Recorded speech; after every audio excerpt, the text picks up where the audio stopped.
কেমন আছো তোমরা? আশা করি অনেক ভালোই আছো। এখন আমি আছি আমাদের কাঁথি শহরে। এখন বাজে প্রায় রাত 2টো।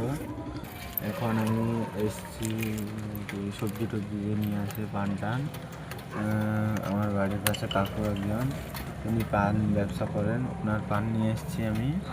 আবার বাড়ি যাব 4টার দিকে। দেখতেই পাচ্ছ সবাই পান টান নিয়ে আসছেন। এই যে সব আলু গাড়ি, সবজি গাড়ি সব ভিতরে আনলোড করে দিয়ে আবার বেরিয়ে যাচ্ছে যে যার, যাতে মানে কি ভিড় না হয়, জ্যাম না হয়। আর আমি এখানে এই যে আমার টোটো নিয়ে দাঁড়িয়ে আছি, যাবো একটু পরে বাড়ির দিকে। ওখান থেকে আবার টমেটো নিয়ে আসতে হবে, টমেটো ক্যারেট। কাঁথি থেকে বাড়ি এসেছি 4টার সময়।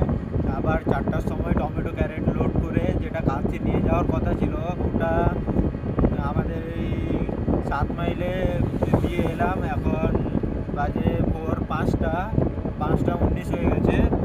এখন আমি যাচ্ছি কাঁথিতে। একটা কাকু কল